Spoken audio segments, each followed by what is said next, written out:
Yeah, no way I can compete with you.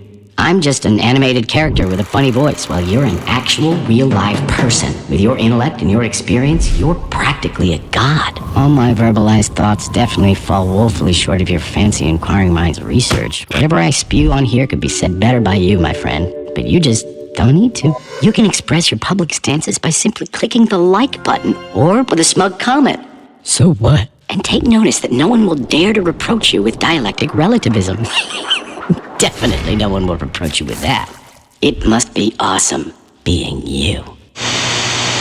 There once was a wise old teacher. He was so great that people didn't even understand what they could learn from him. Some said he used to be some kind of filthy rich and powerful businessman, but then he forsook the vanities of the world after realizing the true nature of life. And then one seeker, the very bravest of all of them, comes to him and says, "Oh, great and wise teacher, I'm disappointed in this world. It's rotten to the very core. Help me obtain the vision of truth, please." And then the teacher answered, "Okay, I shall impart to thee the truest knowledge. "But first, could you help me out by bringing me a gizmo that can do the most amazing thing with him? And the teacher whispered something right into the seeker's ear. Overjoyed, the seeker ran off to buy the gizmo. He asked, but nobody knew a thing about it. And he felt too embarrassed to come back empty-handed. So he went to another town, then another, further and further, but nobody anywhere had ever heard of such a device. So many long years later, the seeker, who by then was a businessman who owned many amazing device factories, returned to the place he'd first heard of the rare gizmo device thingy. And he brought with him a whole trainload of amazing equipment.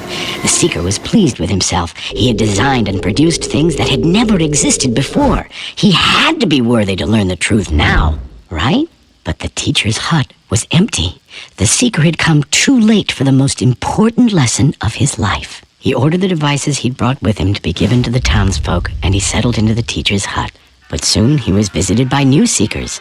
They asked, "Oh, great teacher, what must we do to grasp the true meaning of things?" The teacher smiled. Okay, I'll tell you, but first, could you bring me a little gizmo that turns into The most amazing thing.